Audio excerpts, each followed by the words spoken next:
အမေမရှိတော့တဲ့နေ့ကစပြီးဒီအိမ်မှာနှွေးထွေးမှုမရှိတော့ဘူးအဖေမျက်လုံးထဲမှာမေမြက်ကပဲသမီးဖြစ်ခဲ့တယ်လေကပြန်လာတိုင်းမေမြက်ကိုပဲပတ်စံပေးတယ်ဒါကငါသမီးကြီးအတွက်မုံဘိုးအဖေပေးတာကျေးဇူးတင်ပါတယ်ဖေဖေသဇင်ကိုတော့တစ်ချက်တောင်မကြည့်ခဲ့ဘူးသဇင်ကဝိရှော်နေတယ်မေမြက်ကစနက်စားပြီးဖုန်းသုံးနေတယ်အသက်ငယ်ပေမဲ့သဇင်ဘဝကအိမ်အကူတယောက်လိုပဲမေမြက်ကလှတယ်ဒါပေမဲ့သူ့နှလုံးသားကမလှခဲ့ဘူးစပင်ရှိရှိတွေလှပတဲ့မျက်နှာနဲ့သူမချမ်းသာတဲ့သူတွေနဲ့ပဲပေါင်းချင်ခဲ့တာနင်ခိုးထားတာလားမှန်မှန်ပြောစမ်းငါ့ကိုလိန်ဖို့မကြိုးစားနဲ့သမီးမယူဘူးသမီးမယူဘူးအဲ့ပစံဘလို့ရောက်လာလဲသမီးမသိဘူးအဖေရဲ့ဒေါသအောက်မှာသဇင်တုံလေခဲ့တယ်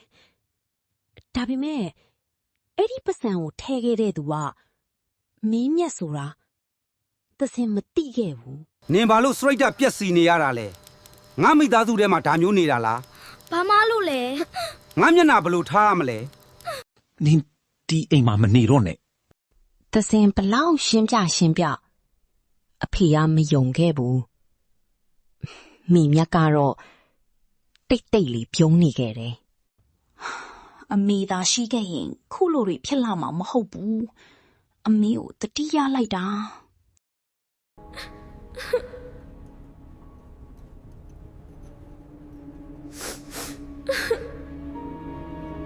သဇင်ရဲ့မျက်ရည်တွေက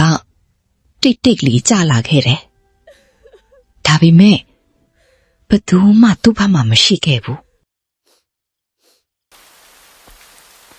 အဲ့ဒီညမှာသဇင်သူ့အိတ်သေးသေးလေးကိုယူပြီးအိမ်ကနေထွက်သွားခဲ့တယ်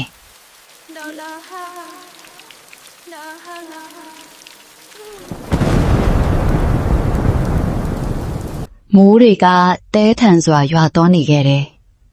သဇင်မှာသွားစရာနေရာမရှိခဲ့ဘူးခြေဦးတဲရတာရှောက်လာမိခဲ့တယ်နောက်ဆုံးတော့ဒီအိမ်ကငါတယောက်တည်းပိုင်ပြီးတစ်ဖက်မှာတော့မေမြက်ကတိတ်လေးရဲ့နေခဲ့တယ်မိုးရွာနေတဲ့လမ်းပေါ်မှာသဇင်မူးပြီးလဲကျသွားခဲ့တယ်